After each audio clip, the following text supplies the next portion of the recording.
Hi hello வணக்கம் and welcome to box office. ஒவ்வொரு வீக்கும் release ஆகக்கூடிய படங்களுடைய குயிக் ரிவ்யூ பார்க்கக்கூடியதான் நம்மளுடைய பாக்ஸ் ஆஃபீஸ். அந்த வகையில் இந்த வீக் ரிலீஸ் ஆகக்கூடிய படங்களுடைய குயிக் ரிவ்யூ பார்க்கலாம் வாங்க. இப்போ நம்மளுடைய பாக்ஸ் ஆஃபீஸில் பார்க்கக்கூடிய தெலுங்கு படம் ஃபேமிலி ஸ்டார். விஜய் தேவர்கொண்டான் மற்றும் ரினாலி தாக்கூருடைய நடிப்பில் வெளிவந்து வெற்றிகரமாக ஓடிட்டு இருக்கக்கூடிய திரைப்படம் தான் family star. And family star படத்தினுடைய டைரக்டர் பரசுராம், படத்தினுடைய மியூசிக் டைரக்டர் கோபி சுந்தர், படத்தினுடைய எடிட்டர் மர்த்தக் கே வெங்கடேஷ் அண்ட் படத்தினுடைய சினிமோட்டோகிராஃபர் மோகனன். அண்ட் இந்த ஃபேமிலி ஸ்டார் படத்தில் முக்கியமான கதாபாத்திரத்தில் நடிச்சிருக்கிறவங்க விஜய் தேவர்கொண்டான் மற்றும் ரினாலி தாக்கூர். இன்னும் பல பேர் முக்கியமான கதாபாத்திரத்தில் நடிச்சிருக்கிறாங்க. அண்ட் இந்த திரைப்படம் இது வரைக்கும் நம்ம பார்த்த விஜய் தேவர்கொண்டான ரொம்பவே ஒரு வித்தியாசமான கோணலில் காட்டியிருக்கக்கூடிய படமாக அமைஞ்சிருக்குது. அண்ட் எப்பவுமே பார்த்தீங்கன்னா ஒரு பாஷா ரொம்பவே அல்டிமேட்டாக இருக்கிற மாதிரியான ஒரு கேரக்டர். இதில் ரொம்ப ஸ்டிஞ்சி, ரொம்ப கஞ்சத்தனமாக இருக்கக்கூடிய ஒரு மிடில் கிளாஸ் பையனாக நடிச்சிருக்கிறாங்க விஜய் தேவர்கொண்டான் அவர்கள். ஸோ படத்தினுடைய ஒன்லைன் ஸ்டோரி பற்றி சொல்லணும்னா, ஒரு மிடில் கிளாஸ் பையன். ஸோ ஃபேமிலிக்கு பண்ணக்கூடிய ஸ்பெண்ட்லாம் ரொம்ப பார்த்து ரொம்ப சேமித்து வச்சு பண்ணக்கூடிய ஒரு பையன். அண்ட் அதே அவங்க இருக்கக்கூடிய அப்பார்ட்மெண்ட்டில் இன்னொரு காலேஜ் ஸ்டூடெண்ட் ப்ராஜெக்ட்டுக்காக வராங்க. அண்ட் அவங்க 2 பேருக்கும் லவ் ஏற்படுது. அண்ட் இவங்க ஏன் வந்தாங்கன்னு தெரிஞ்சதுக்கப்புறம் அவங்களுடைய லவ்வில் ஒரு பெரிய பிரச்சனை வருது. அண்ட் அதுக்கப்புறம் அவங்க ஒன்று சேர்ந்தாங்களா இல்லையன்றதான் படத்தினுடைய ஒன்லைன் ஸ்டோரி. அண்ட் விஜய் தேவர்கொண்டானுடைய ஃபேமிலி கொஞ்சம் பெரிய ஃபேமிலி. அண்ட் அவங்களுடைய அண்ணா ரொம்ப பெரிய குடிகாரன். அண்ட் ஃபேமிலி சரியாக பார்த்துக்கிறது கிடையாது.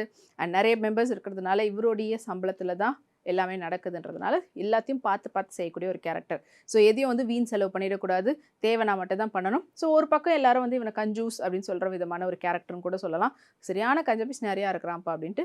ஆனால் அவங்களை பொறுத்த வரைக்கும் ஒன்றுத்தையும் பட்ஜெட் போட்டு எல்லாத்தையும் பிளான் பண்ணி பண்ணக்கூடிய ஒரு கேரக்டராக இருக்கிறாங்க. அண்ட் மிருனாலினி தாக்கூர் இந்த திரைப்படத்தில் அவங்க ஒரு காலேஜ் ஸ்டூடெண்ட். அவங்களுடைய ஃபைனல் இயர் ப்ராஜெக்ட்டுக்காக அப்பார்ட்மெண்ட்டில் அங்கே குடி வராங்க. அண்ட் அவங்க வந்ததுக்கு அந்த அப்பார்ட்மெண்ட்லேயே கீழே இருக்கக்கூடியவங்க தான் இங்கே விஜய் தேவர்கொண்டானுடைய ஃபேமிலி.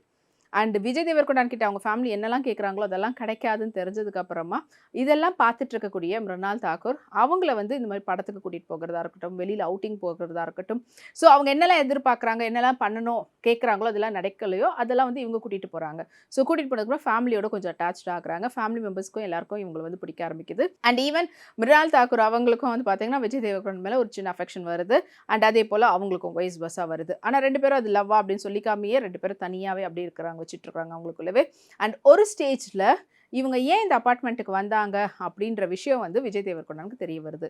அப்புறமா தான் புரியுது இவங்களுடைய ப்ராஜெக்டே ஒரு மிடில் கிளாஸ் ஃபேமிலியுடைய லைஃப் ஸ்டைல் எப்படி இருக்கும், அவங்க எதெல்லாம் மிச்சம் பிடிக்கிறாங்க, அண்ட் அவங்க எதிர்பார்க்கக்கூடிய அது பண்ண முடியாத விஷயம் அவங்களுக்கு கிடைக்கும் போது அவங்க என்ன மாதிரிலாம் எக்ஸைட் ஆகுறாங்க, என்னெல்லாம் அவங்களுக்கு நடக்குது அப்படின்றத ப்ராஜெக்டாக பண்ணுறதுக்காக தான் வந்திருப்பாங்க. அதுக்கேற்ற மாதிரியான ஒரு மிடில் கிளாஸ் ஃபேமிலியாக நம்ம இருக்கிறதுனால தான் இவங்க நம்ம ஃபேமிலியோட பழகி இருக்கிறாங்கன்னு தெரிய வரும்போது அவர் ரொம்பவே ஃப்ரஸ்ட்ரேஷன் ஆகுறாரு.